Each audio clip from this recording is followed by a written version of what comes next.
Donc toi, ce qui t'intéresse vraiment, c'est comprendre tous ces biais cognitifs, comprendre comment on arrive à manipuler d'autres personnes, etc.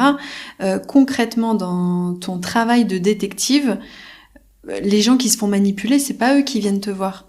Donc comment ça se déroule et comment tu arrives à faire de tout ce savoir, avec aussi la psychologue avec qui tu travailles, comment tu arrives à les aider, qui vient vous voir et quels sont les types d'enquêtes sur lesquelles vous pouvez être amené à travailler? Effectivement, les victimes, ça arrivera peut-être un jour, mais n'ont jamais été mes requérants directs.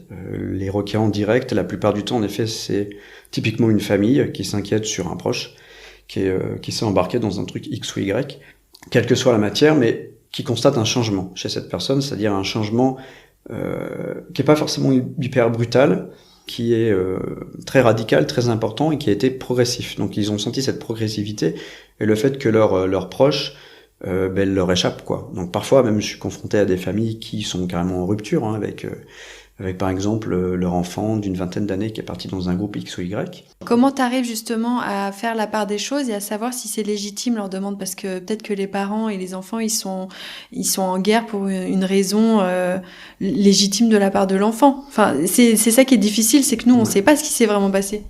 Exactement, ouais, j'allais y venir.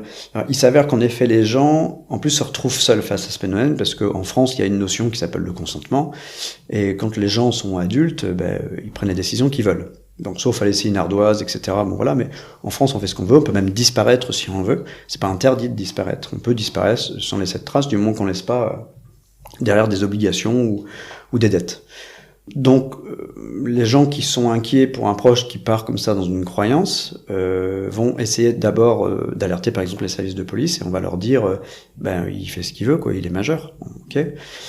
Et ils vont du coup s'adresser ensuite à ce qu'ils peuvent. Donc ça peut être. En plus, il y a la liberté de culte en France qui est très Exactement. importante. Donc les gens, ils se disent mais c'est une religion, ils ont le droit de croire à ce qu'ils veulent.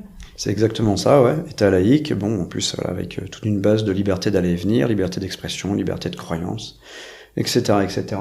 Donc, en effet, à chaque fois qu'une famille vient comme ça avec un questionnement sur pourquoi un proche a changé et pourquoi il nous contacte plus, il faut en effet remonter l'anamnèse de leur histoire familiale. Il y a souvent un fond, en effet, de mésentente au départ, hein, qui peut être existant. Ce qu'on recherche en fait dans cette lutte-là contre les dérives sectaires, si on appelle ça des dérives, c'est justement parce qu'à un moment donné, ça dépasse un certain cadre, ça dépasse, on va dire, des seuils d'influence qui vont commencer à impacter sur la vie d'une personne qui est sous emprise. On va faire l'anamnèse de leur histoire, on va voir pourquoi justement cette personne en effet s'est mise en rupture. Et si cette rupture est complètement, en effet, volontaire de la part de leurs proches, ou si on peut soupçonner derrière une mise sous emprise de la part d'un groupe ou d'un individu seul.